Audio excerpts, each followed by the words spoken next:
Over the years, there have been so many amazing gardens at the Chelsea Flower Show. One of my favourites is Sarah Eberle's Medite garden, which represented the future edge of the woodland. It was amazing. I had the privilege and the opportunity to walk through this garden, and it sent you away to a different place. Just that thunderous sound of the water feature, and as you entered, you came across all the lovely lush greenery and little hidden areas that actually you didn't even know existed if you were standing outside the garden, which actually gave that garden a real enchanted feeling. Another garden that I really loved, and again by the same designer, Sarah Eberle, was the Resilience garden that she created in 2019.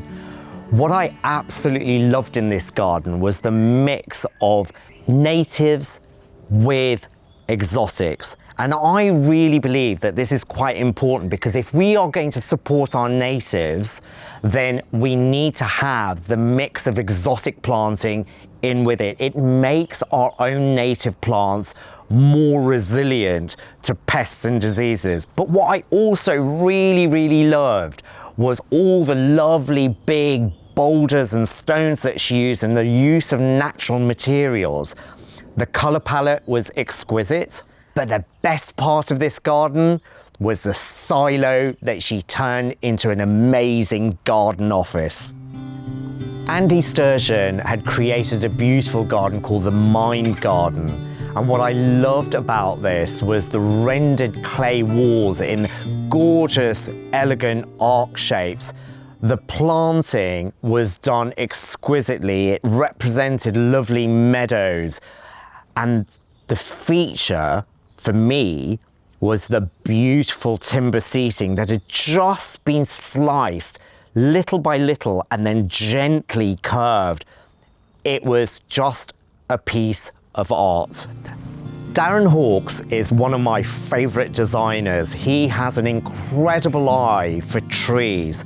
I had the pleasure of seeing one of his Aralia elatas at Kelway's nursery. He always picks amazing shaped trees.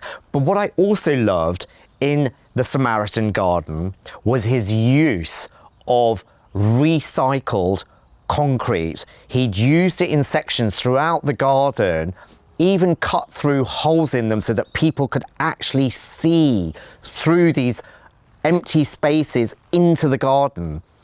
One of the best things about this garden was the sunken seating area, a place that you could go to for a bit of solace.